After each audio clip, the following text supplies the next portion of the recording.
নমস্কাৰ বন্ধুসকল, আশা কৰোঁ আপোনালোক সকলোৱে কুশলে আছে। আজি মই কুকিঙৰ ওপৰত এটি ভিডিঅ' বনাম। আপোনালোকে ভিডিঅ'টি চাবচোন। আমাৰ গাঁৱলীয়া ৰন্ধন প্ৰকৰণ। এয়া হ'ল গৰৈ মাছ। আপোনালোকে দেখিছে। এই গৰৈ মাছ আজি অমিতাৰ লগত বনোৱা হ'ব। কেৰাহী গৰম হৈ আছে, তেল গৰম হৈ আছে।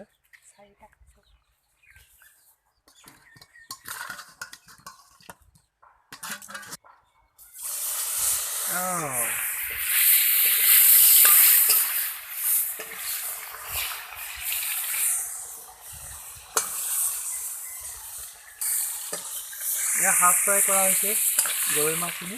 তাৰপিছত অমিতাটো ফ্ৰাই কৰি পেলাই তাৰ লগত দিয়া হ'ব। এইটো ডাঙৰ ডাঙৰ গৰৈ মাছ,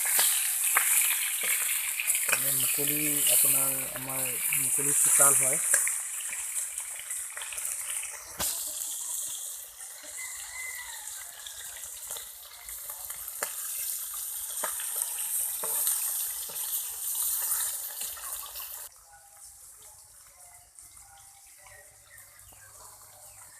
এয়া অমিতা কাটি লোৱা হৈছে।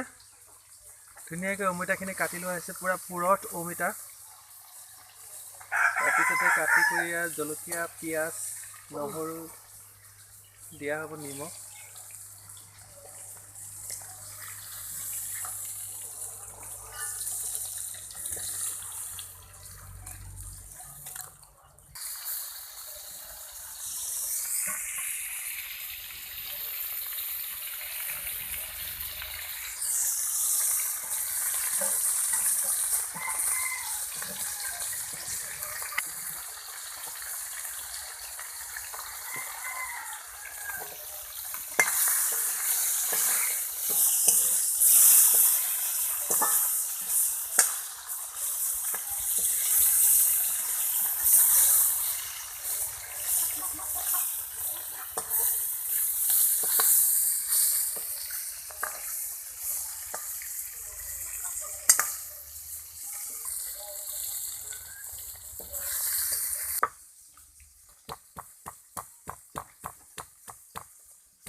এতিয়া গৰৈ মাছখিনি হাফ ফ্ৰাই হৈ গ'ল।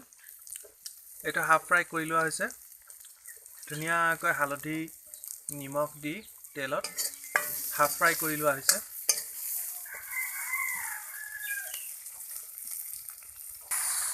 কাহা আহি গ'ল, ধোঁৱা সোমাই গ'ল।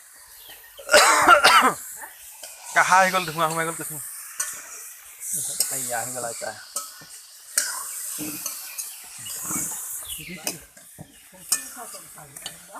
এইটো অমিতা ভাজি আপোনাক খুৱাব।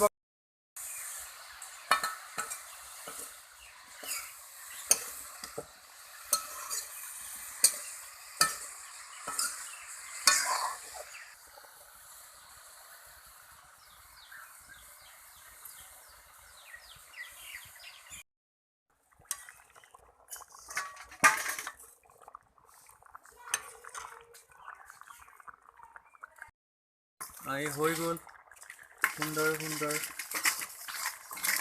গৰৈ মাছ আৰু অমিতাৰ তৰকাৰী সিজি গ'ল। এতিয়া খাব পৰা হৈছে। শাহুৱেৰ কাৰণে ওলাই দিয়া হৈছে, জলকীয়া নিদিয়াকৈ, জালুক নিদিয়াকৈ। তাৰপিছতে জালুক দিয়া হ'ব। জালুক দি পেলাই ধুনীয়াকৈ আকৌ অলপ সময় সিজিবলৈ দিয়া হ'ব।